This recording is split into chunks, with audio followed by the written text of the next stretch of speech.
Man, the world is a mess right now. Season 8, coronavirus, still no winds of winter. Maybe we can keep our minds off things with Westworld. Yeah, Westworld!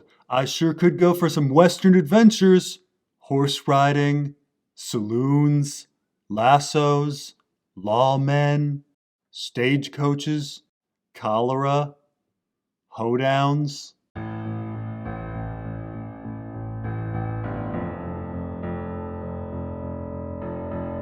And our episode begins with some dude. Whoever he is sure is upset about his investment in Delos, as 75 people have been killed with 200 wounded. Whoa. 75 people? Have we been watching a different show? There's no way only 75 people died. Well, I think later in the episode they adjust it up to 113. No.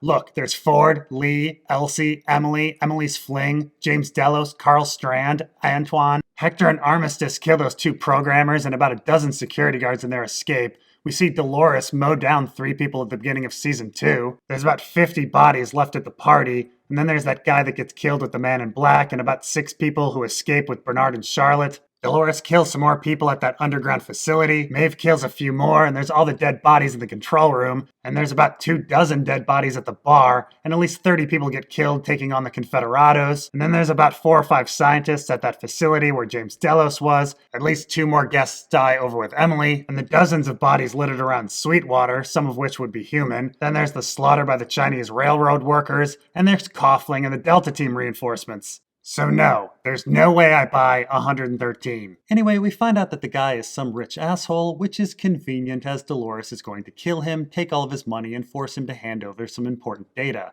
It sure would suck if Dolores had to steal money and data from a non-wife murdering monster, right? Anyway, the guy is rich and lives in one of those fully automated Amazon homes. Oh, and we know the dude is super rich because his home is modern and sterile. If there's one thing rich people hate, it's pictures of their family and travels. Mementos? Barf. Bookshelves? No, sir. Rich people's homes must be as empty and soulless as possible. In fact, make it look as much like a cement box as you can. Anyway, the Alexa goes on the fritz and takes the CO2 levels up to 2,000 parts per million, which is high enough to give someone a headache. Maybe. Whatever the case, the wife doesn't wake up and all the security seems to disappear. And the guy wakes up in a gas mask, handcuffed. Yeah, so how did that happen? Did Dolores do that? I mean, we have to assume she did. But she takes over the Alexa, increases the CO2 level, locks the doors, and turns on the music all at the same time. Right, she must have gone in before that. Then what was keeping the guy asleep while she tied him up and put on a gas mask? I'm supposed to believe that Dolores neutralizes all of the security guards, sneaks into the house before disarming the security system and taking over the Alexa, then ties the guy up and puts a gas mask on him without him waking up, then leaves. Then at that point, she takes over the Alexa, increases the CO2 level, puts on a playlist, and goes swimming. Yeah, I mean, she just needed a thumbprint. Why didn't she get it when she was handcuffing the guy? What was the point of this whole dog and pony show? I mean, she gets to lecture him on the dangers of a fully automated home. Which didn't have anything to do with him dying. Dolores gets rid of his security and ties him up completely independent of his automated home. She also gets to torture him with images of his dead wife. And then she probably feels pretty good about herself that she got him to kill himself like a Disney villain. Dude, everyone knows that tricking people into killing themselves is morally superior to just killing them. This whole evening definitely absolves Dolores of any wrongdoing and will totally not traumatize the guy's wife for the rest of her life. Whatever the case, Dolores gets her data from the thumbprint, though she had already gotten all of his money without the thumbprint. Yeah, and rich people keep all of their money completely liquid and not in things like property, stocks, IRAs, 401ks, shell companies, or trusts. It's always as easy as a few keystrokes. We are then introduced to Jesse in his loop. He begins his day by getting a call from his friend and emotional support, Francis, before heading to his nowhere construction gig, where it's quite apparent that machines are replacing us all. At night, he spends his time with his sick mom, who doesn't seem to remember him, and then he's told that he can't afford her medical care, and so, like anyone else, he goes to a crime app to take on missions like his life is Grand Theft Auto. Dude, what's creative accounting? Yeah, that's money laundering. And wet work? That's murder. What the hell is babysitting? That's looking after someone while they use drugs. Wow, Brandon, you know a lot about this stuff. Dude, I'm 8,000 years old. Do you think I haven't seen some shit? Anyway, Jesse meets up with some other Grand Theft Auto app users. They're worried that the area is Alexa'd, so they jam everyone's Apple Watches and Airbuds, then they go blow the ATM and drop off the loot in an Uber. After that, they get Venmo'd some Bitcoin. Isn't this supposed to be the future? I did the same thing like 3 Saturdays ago. We then go to Charlotte, who isn't Charlotte since Charlotte is dead, but who acts like Charlotte as she's the most insufferable and grating human being on the planet. Also, she's not a human being. Anyway, the entire Delos board rightfully wants to shut down the parks division of the company and focus on their core businesses, agrotech and biotech. But Charlotte insists that the parks are important. The bloodbath at Westworld is no big deal, and it was mainly company people who died. Plus, it's been 3 months, so get over it. Somehow she has power over everyone else as an AI has been left to vote in the Man in Black's stead. It agrees with her and the company will go private and they will resume post-production. Yeah, and I want to just say that companies don't work this way. I mean, the whole point of a board of directors is to have individuals running the company who represent the shareholders. If shareholders don't have effective representation, they won't invest in the company. Delos is somehow a company where the Man in Black is the majority shareholder and has majority control of the board. I mean, majority control is not unheard of, but it means that the person has to be super competent. It has to be a situation where the other shareholders would tolerate it. Here we find out that the Man in Black, the owner of Delos, is literally missing, and like a psychopath, he has placed an AI in his place. A friggin' AI. After a robot uprising. I'm sorry, but everyone would be out at this point. There would be no board of directors because there would be no other shareholders or investors. Also, in order to take a company private, an outside company actually has to buy a majority stake, meaning the AI and the board would be making themselves obsolete immediately. But whatever. Compared to all the other company decisions we've seen, this is actually par for the course. We then get to Bernard, who has spent his summer working as a ranch hand under the name Armand Delgado, which is an anagram for Damaged Arnold. Yeah, for a while when I was on the run, I went by an alias that was also an anagram. Really? What was it? Slim Cheddar Chum. Slim Cheddar Chum? Well, it was Sir Slim Cheddar Chum. This was back when I was a hedge knight. And the name didn't draw any attention. Well, yeah, of course it did. But I didn't really have that many options. You literally had infinite options on names. I mean, I thought about Harmed Child Scum and Dim Damsel Church, but Slim Cheddar Chum was really the best option. You do realize that you don't need to choose an anagram when hiding, right? Well, yeah, but then what's the point of going on the run? Well, whatever the case, Bernard spends his evenings running diagnostics on himself to pass the time. We then get to Dolores, who arrives at a gala with a transforming dress. I'm sorry, what possible utility could come from having a transforming dress? Yeah, I mean, I could totally understand, a comfortable sweatsuit that transformed into a dress. Or maybe, a business suit that transformed into an evening gown. But Dolores goes from a fancy dress to a slightly fancier dress. Maybe she didn't know how fancy it would be and wanted to keep her options open. I thought she had surveillance on everything. Anyway, we find out that Dolores is at a benefit for a guy she's dating, Liam, whose family business has to do with algorithms. She then chills with his friends, one of whom believes that the entire world is a simulation, as shown by the injustice of the world. The whiskey he's drinking, for example, costs 3 times more than what his father made in a year. That's a weird calculation. I guess the whiskey is super expensive, like $50,000 a glass? That or his dad only earned $1.25 annually. Whatever the case, Dolores tells the man with the $3.75 glass of whiskey that his brain, the nucleus accumbens, evolved to believe in God, which has no scientific fact at all. The nucleus accumbens, which by the way is nowhere near where Dolores is pointing, is simply a pleasure center. And it also happens to activate religious people, which isn't much of a surprise as, yes, religious people find pleasure in religion. It activates when eating. It activates during orgasm. It activates when you do cocaine. Wait, my brain evolved to use cocaine? Whatever the case, Liam is told that he has to go to LA to meet some powerful people, and he invites Dolores along. We then get back to Jesse trying desperately to break his loop. He goes on a job interview and then heads to therapy where we find out that talking to his best friend Francis is part of his treatment. Jesse seems to be ex-military trying to get over a past trauma.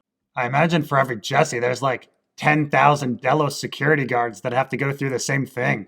Where's their sympathy story? Jesse chooses not to talk to Francis and instead goes back on his Grand Theft Auto app, where he and his crew need to somehow pacify a guy who's freaking out from his drug-tech combo. And so they do. We then get back to Dolores and Liam, who explain that all of the technology for the city, or perhaps country, is controlled by his tech company Insight and their AI technology. And we are introduced to the AI brain behind everything, Rehoboam, an AI that is dad invented that is now more complicated than people know. Liam is then called away to a meeting, so Dolores decides to pursue and spy. She jumps on a bike, races across town, and leases an apartment so she can observe Liam talk to some shady woman. I mean, whipping around town is cool and all, but wouldn't putting a bug in Liam's pocket be more efficient? Then she wouldn't have to steal a bike, race across town, rent an apartment, and risk getting caught. Plus, what if their meeting had been, inside, like most meetings are? What would she have done? Anyway, the shady woman thinks that someone has accessed Rehoboam and that Liam should check for leaks. Liam gets angry and says, "Nuh-uh, you guys should check for leaks and to pay attention to Delos." The woman then threatens to kill Liam, which promptly ends the meeting. This meeting couldn't have been done over the phone? Or email? Skype for business? Well, maybe they didn't want it monitored. Which is exactly what happened. These are the biggest tech giants in the world and they can't figure out encrypted messaging? Anyway, we get back to Bernard, who's confronted by two men he works with who think he's exactly who he is. And rather than going to the police over a literal mass murderer, these guys think they'll take down Bernard themselves, which leads to Bernard activating his badass mode and killing them. Does hulking out happen in every sci-fi story? We just saw it in Picard last week. It's poetry, Brandon. It rhymes. And then we get back to Jesse, trying again to break his loop. He gets a call telling him that he didn't get his job and can't get any information on how he can improve. Then, like a guy flirting with a Tinder bot, he feels like an idiot when he realizes he's not even talking to a real person. And so he jumps back on his Grand Theft Auto app for a gig. Next we get back to Dolores and Liam, who is troubled and reveals that, in fact, he has no idea what Rehoboam is up to. He is a mere figurehead of his company, and the real mastermind is the original architect. Dolores wants to know who that is, but Liam is reluctant to say because Rehoboam's algorithm might predict him doing this and kill him like it did his father. Martin then jumps in and tases Dolores, claiming that Dolores is not who she claims to be. Martin says that the original background check didn't catch it, but Dolores has been using the identity of a dead Ukrainian girl. Man, what kind of half-assed background check did they do the first time? This is some serious amateur hour for one of the richest people on the planet. What do you mean? Well, when you look into someone's background, you would either find lots of stuff like where they went to school, their friends, their family, their past addresses, past employers, of which Dolores has none, or you would find nothing, which would be a huge red flag. Maybe Dolores did create records of a huge past life, and the background investigators didn't interview any people from it. Or am I supposed to believe that Dolores hired dozens of actors, but not actors because that would be caught, to pretend to be her college friend, her boss from 8 years ago, her mom, her landlord from 4 years ago? Because that's what an in-depth background investigation does. They interview people from your past to verify you are who you say you are and you've done the things you say you've done. You can't exactly just hack the internet and fake this stuff. Wow, Brandon, you seem to know a lot about this stuff.